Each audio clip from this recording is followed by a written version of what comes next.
So friends, हमारे छत्तीसगढ़ में विधानसभा चुनाव का मतदान हो गया है और इन दिनों ईवीएम मशीन में कैद है।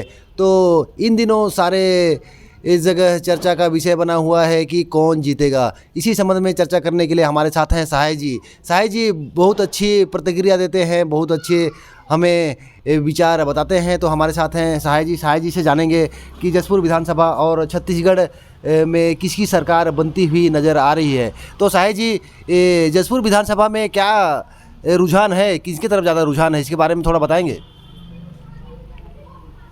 जहाँ तक मैं जसपुर विधानसभा को देख और समझ रहा हूँ, उसके हिसाब से जो जसपुर विधानसभा का प्रथम मतदान केंद्र है दनगिरी, और दनगिरी से प्रारंभ होकर लगभग 100 मतदान केंद्रों में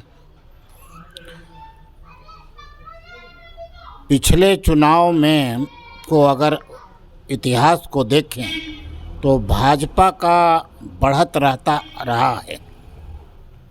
लेकिन इस बार के चुनाव में इन 100 मतदान केंद्रों में भाजपा का मत विभाजित होते दिख रहा है। दूसरी बात कि कुछ निर्दलियों का भी प्रभाव इन 100 मतदान केंद्रों में दिखाई पड़ रहा है, जिससे ये कहा जा सकता है कि भाजपा को जो अधिकतम प्राप्त होने वाला मत होता है उसमें नुकसान की गारंटी दिख रही है। तीसरी बात, कांग्रेस के उम्मीदवार जो उन इलाकों में 100 मतदान केंद्रों में कार्य कर रहे हैं, तो वो भी कुछ वोट भाजपा से वापस प्राप्त करते हुए दिख रहा है। और इस जिले में एक तीसरी पार्टी कम्युनिस्ट पार्टी भी है, जो पिछले चुनाव में चुनाव लड़ी भी है और लड़ती भी रही है, जिसमें लगभग तीनों ही विधानसभाओं में 4000 के आसपास कम्युनिस्ट पार्टियों का एक जनाधार पहले से है संघर्षों का, और उनका संघर्षों का एक इतिहास भी रहा है।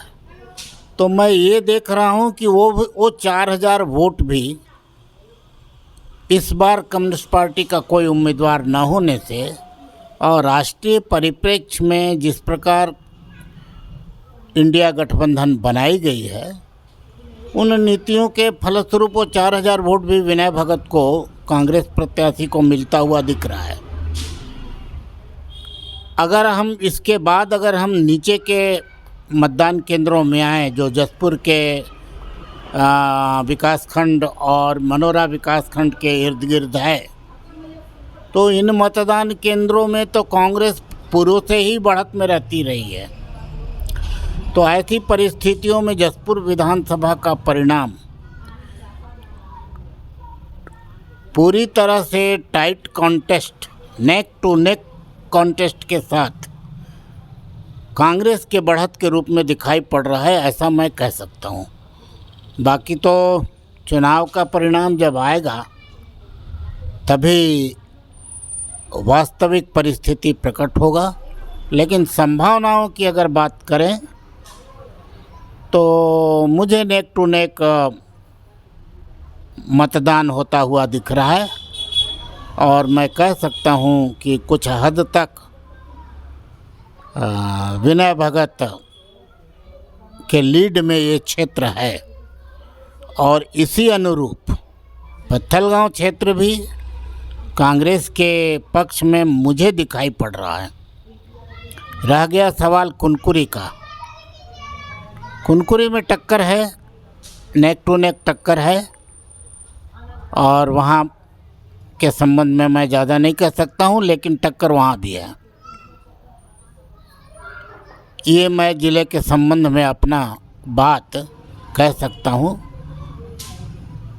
सार्वजनिक जीवन में तो मैं अधिवक्ता हूँ, सामाजिक कार्यों से जुड़ा हूँ और निम्नतर स्तर के जो लोग हैं उनके सहायतार्थ काम भी करता हूँ, सामाजिक कार्य भी करता हूँ और जानकारी भी इस इलाके का रखता हूँ। इस संदर्भ में चुनाव परिणाम के संबंध में यही बात मैं कह सकता हूँ। धन्यवाद। जी, ये मतदाता के क्या मुद्दे रहे होंगे इस बार? इस बार मतदाता का मुद्दा मोदी जी को हराने के संबंध में है और दूसरा मुद्दा इस बार जो ज़्यादा प्रचलित है वो पिछले 5 सालों का कार्यकाल रहा है। 5 साल के कार्यकाल में गौ सेवकों की बात करें तो सामान्यतः इस ज़िले के अंदर और इस क्षेत्र के अंदर के गौ सेवक दूध का व्यवसाय करते रहे हैं, लेकिन इस बार उन्हें 5 वर्ष गोबर से भी काफ़ी फ़ायदा हुआ है।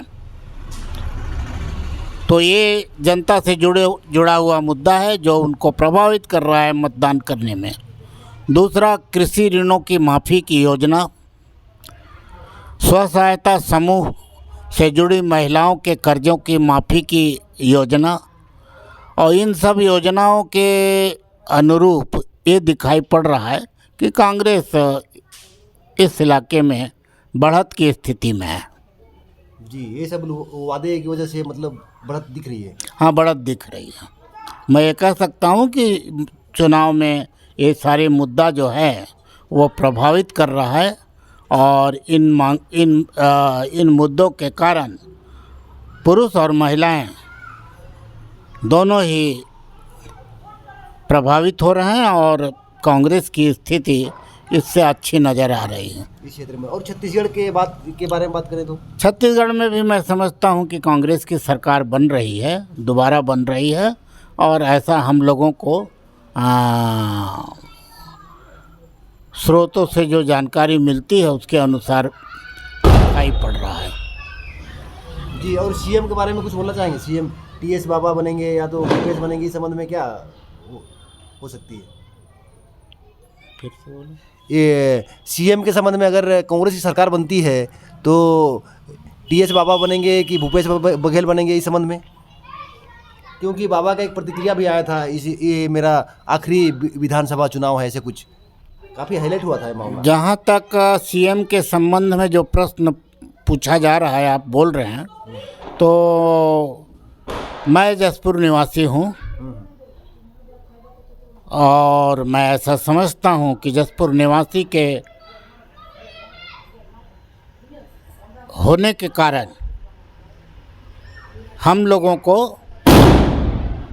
और इस इलाके के लिए और सरगुजा जसपुर रायगढ़ ज़िले के लिए और इस क्षेत्र के लिए टीएस बाबा को ही सीएम बनना फ़ायदेमंद होगा और हमें टीएस बाबा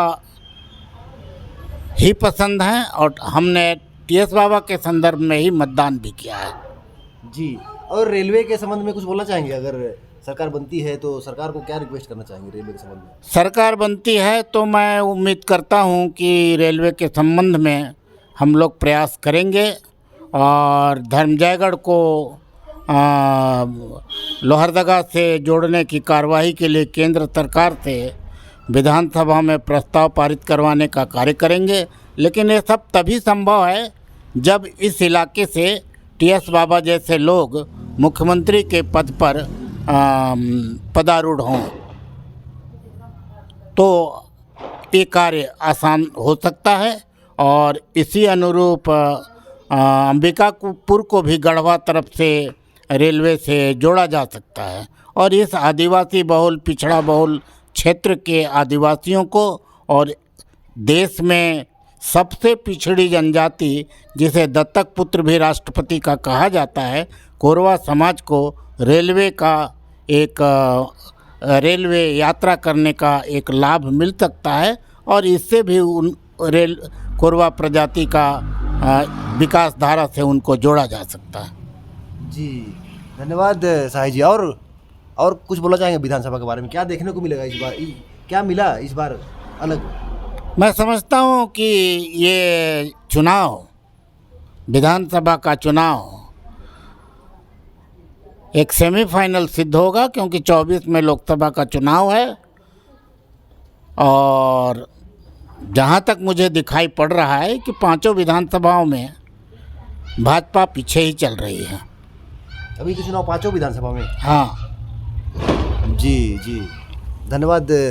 बाकी ये थे सहाय जी, आपको समझ में आ ही गया होगा कि किस टाइप से है हमारी छत्तीसगढ़ की स्थिति। आज के लिए बस इतना ही, बाकी मिलते हैं नेक्स्ट वीडियो में।